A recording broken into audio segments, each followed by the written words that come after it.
Hello guys, the DB Grinder here, back at it again with another video, and this time we have Rod 30 with 1,275 rating versus Nesh with 1,637 rating, so it's going to be another high rated DB video, and let's hop right in. And then we're going to see a tie, and then we're going to see another tie, and then we're going to see Rod 30 when the rock, paper, scissors shoots. They get to decide if they want to go first or second this match, and then looking at the deck counts, we can see 40 versus 40, gotta love to see it. And then we're going to see Rod get to choose. And we do know that they are on Altergeist. We've seen them play a few times on the channel. Opening hand is Faker, Extravagance, TT, Ash, and Imperm. Wow, this is nice. Like, even going second, like, you have Imperm, Faker, Ash.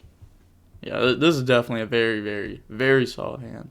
And then they have Black Metal, Boot, Sector, Seyford, World Legacy, Guard Dragon, and Talons. So this isn't bad or anything. It's not like too good, but it's definitely not bad. Then they're going to start off by activating Extravagance, go ahead and banish 6, and then draw into... So they're main decking Iron Wall. We've actually seen them play this a few times on the channel. I figured it was in the side deck, but they're main decking it. That's definitely interesting. I don't know how good that is, but looking at the banishes, nothing too crazy. We saw them use like this combo yesterday to go into Celine and then access Kotaku for game. They're going to go ahead, set 3 traps, pass turn, draw abs for turn. And then they're going to go ahead, normal summon out Black Metal, and then on summon, flip Iron Wall, and then Faker. And then they're going to get Faker effect, bring out Silk, and then Silk effect is going to go ahead and bounce back to normal summon. It's very solid to stop the normal summon. Like, if you can, like, bounce it, or, like, Book of Moon it or something, very, very good. And then they're going to activate Talents to draw, or I'm assuming they're using it to draw since they're using Ash here, right? Yeah, that was bad. Yeah, see, like, they activated it and they just instantly chained Ash. If they use talents to, like, look at your hand or to snatch steal a monster, you can't chain Ash to that. So because of, like, how that happened, they could have just been like, oh, I'm not using the draw effect, show effect, and then look at the hand. So that was a little rushed, not good. And then they're gonna pass, draw manifestation for turn. And then they're going to go ahead and normal summon out Faker here, switch to attack, and then go battle phase, poke for 2,000. Main phase 2, turn those into Hextia, set manifestation, and then pass turn, draw Tidying for turn.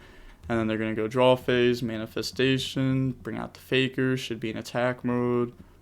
Then they switch it to attack mode, and then they're going to get that effect, bring out Silk. And then normal summon Seyford, Silk effect, I don't know why I said Silk Faker, but Silk effect, bounce Faker to bounce Seyford, and then manifestation goes to grave, and that's good, because if they have to Hextia, tribute Silk, or if this just goes to graveyard at all, then they'll get to add back manifestation, so very free. Activate boot, and we're going to see Hextia trigger, and then Silk effect, add back. And then set Tidying, pass. Also, another thing that everyone forgets, like, people forget the add back off Silk all the time, but people always forget manifestation's other effect to just add back an Altergeist trap. And then draw for turn. So they're going to go ahead and normal summon out Faker. And then battle phase, go ahead and poke. So it's going to be a good amount of damage, 27 and then 12. Main phase 2, go ahead, turn those into a Celine, and then there should be exactly 3 spells. Yeah, and then they're going to get Celine and Hextia effects, so gain counters and go add Faker from deck to hand. And then Celine effect, special summon back out Silk from the graveyard. And then set manifestation, pass turn, draw White Dragon. And then they're going to activate manifestation on the draw phase to bring out Hextia. And then they're going to activate multi-Faker here effect in the hand to bring itself out. And then Faker's on field effect, that's going to bring out Konkiri. So assuming they're just bringing this out so that way they can, like, Silk, bounce Konkiri, Hextia, tribute that. And then, like, they have Horse to, like, protect the field. They're going to normal summon out Seyfried, Silk Effect. That's going to bounce it. Chain Tiding, Chain Hextia. And then, yeah, they just limit defeat there. That was a pretty long game one for not a lot happening. I mean, it was kind of just like Silk Control. But going on to the next game, we are going to see Dragon Link decide to go first. Opening hands is Droll, Nib, Silk, Imperm, TT, so this is not bad. Has multiple going second cards. They don't really have anything to do on their turn, no starters.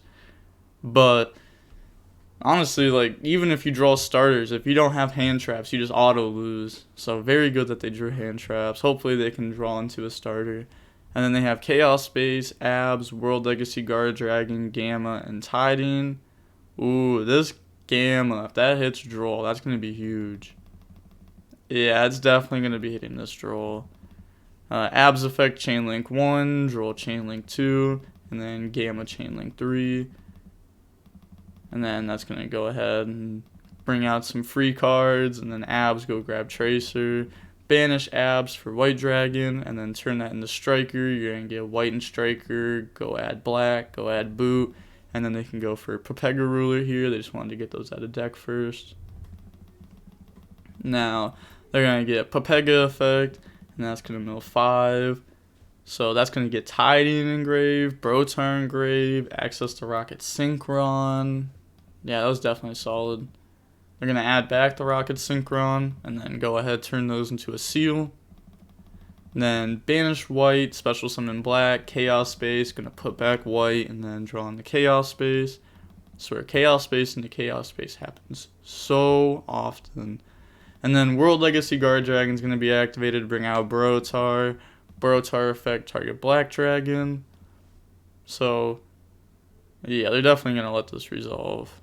If you do chain Nib here, though, they will still have to discard and won't get a search, but I don't think it's worth doing there.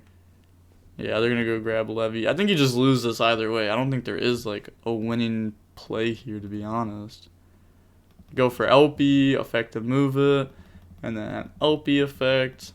You're thinking on that. They're going to let that go through. Bring out Seyfried.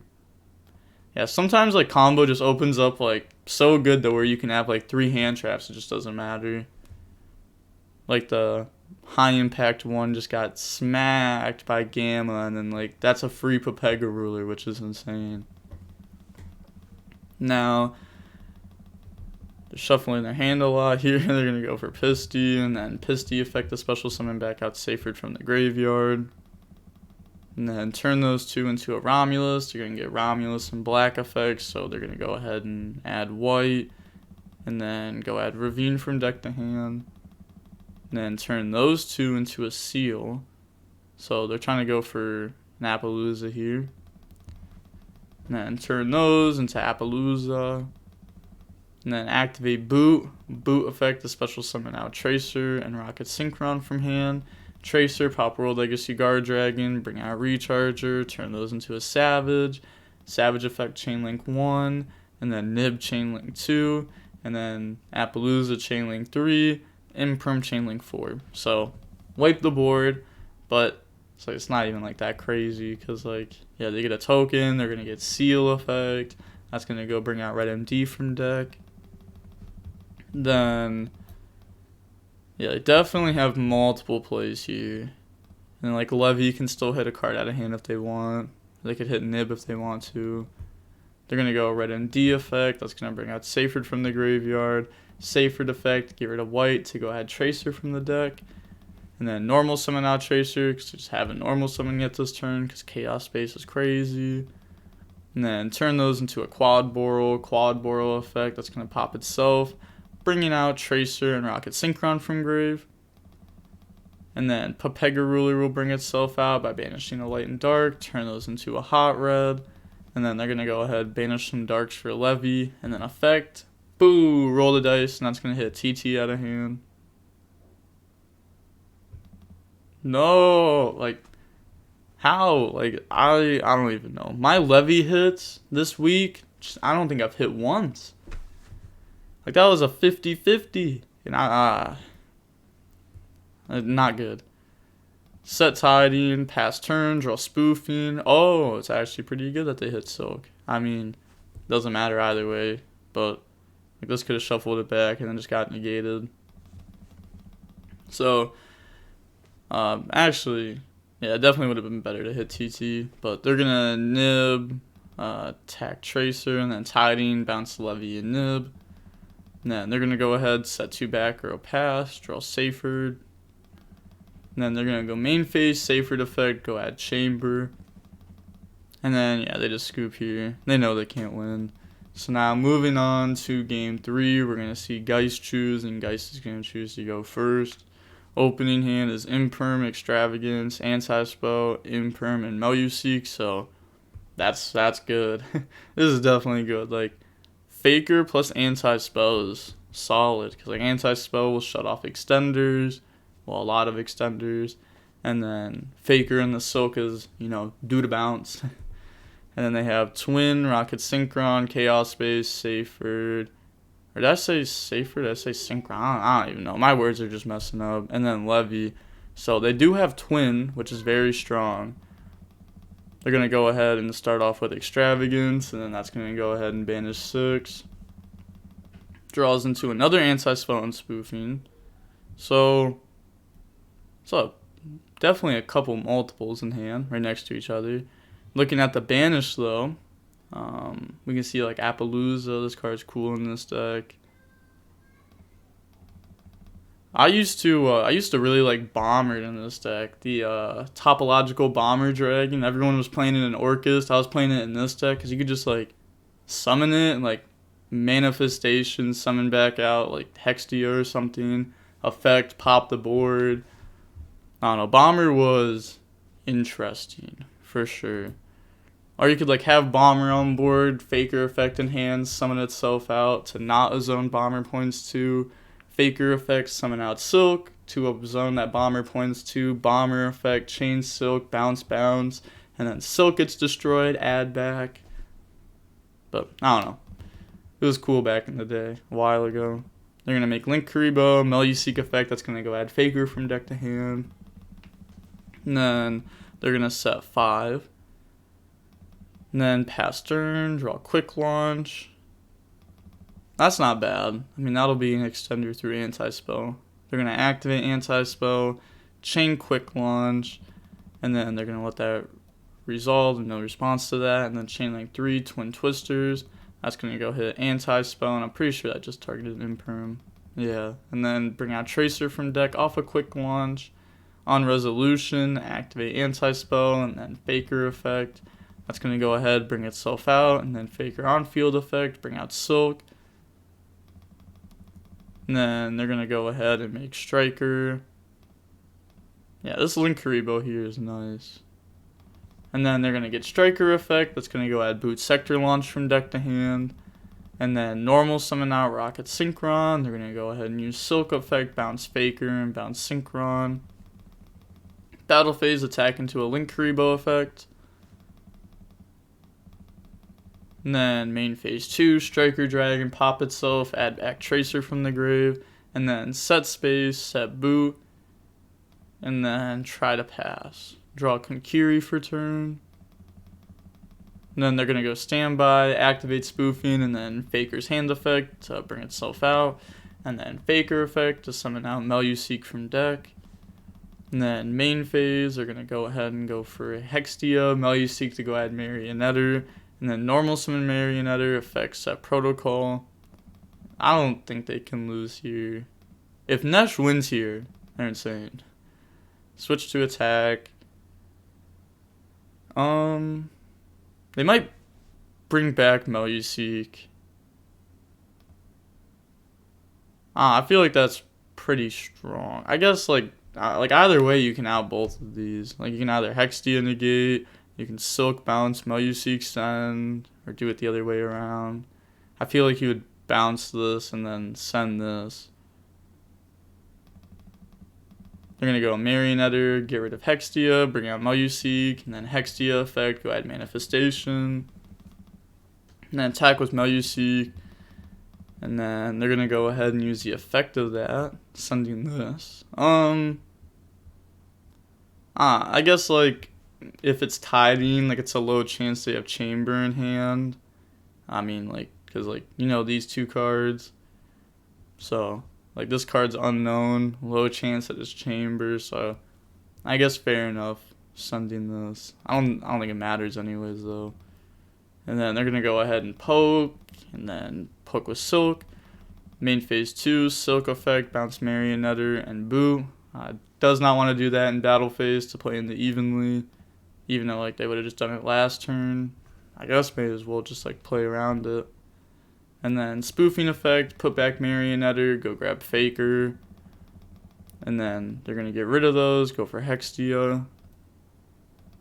And then set manifestation, pass turn. Draws quick launch for turn. That's not going to do anything this time around though. And then manifestation, that's going to bring out Hextia. And then Faker effect is going to go ahead and trigger, bring itself out. And then Faker effect, bring out Silk. And then normal summon out Rocket Synchron. They're going to go ahead Silk, try to bounce that. They're going to chain the effect. And then chain Imperm to negate, so it just gets bounced to hand. And now they have nothing. Yeah, so they admit defeat. Hey, gotta love to see the GGs. So many people don't say GGs nowadays. And also, GGs may stand for good games, but the game doesn't have to be good for you to say GG. It's kind of more of like a thank you. Like even if you eat someone else's dinner and it tasted like garbage, you still say thank you. It's kind of just like a respect thing. So definitely gotta love seeing those. Also, it was very weird to see Iron Mole in the main deck. That was definitely different. Before, when we saw him on the channel, it was game 2 and 3, so we assumed that it was, side decked in, but they're actually just main decking it. That is interesting. Not really too many misplays this match. Maybe like game 1 when they activated talents and they hurry up and responded with Ash. That was poor because then they could have been like, oh, again, not using that effect. I want to look at your hand. So, definitely some misplays, or a misplay at least. But still, overall, cool match. I like seeing Altergeist. Everybody else likes seeing Altergeist. Everyone keeps telling me, yo, post some more Altergeist on the channel. I'm going to slow down after this video because I posted it like 3 times in 1 week. But just figured it was cool to show off. This person's also an OCG player. I brought that up before on the channel. I think it's cool because like they have a different mindset on the game, which is probably why they're main decking stuff like Iron Wall, and nobody in the TCG is doing that currently. Honestly, I don't know why they're doing it. But kind of crazy, kind of cool at the same time. And then also people like seeing Nesh, Nesh was very solid at the game. But looking at how long the match was, we can see that it was 35 minutes long. That's not bad. Geist games can sometimes take way too long. Like, you can have single games that take longer than 35 minutes with Geist, just because Silk Bounds, Konkiri, Horse Effect in hand, negate attack, spoofing, put it back, Horse Effect, Link Karibo, like, it becomes such a hassle to actually like win the game against this deck. Like they'll be at like 200 life points and then they'll stay at 200 life points for like 10 turns and then beat you at 200, and it's like, wow, that sucked. But that's gonna be it for the video. Make sure to like, comment, and subscribe. The DB Grinder signing off. Peace. Have a nice day.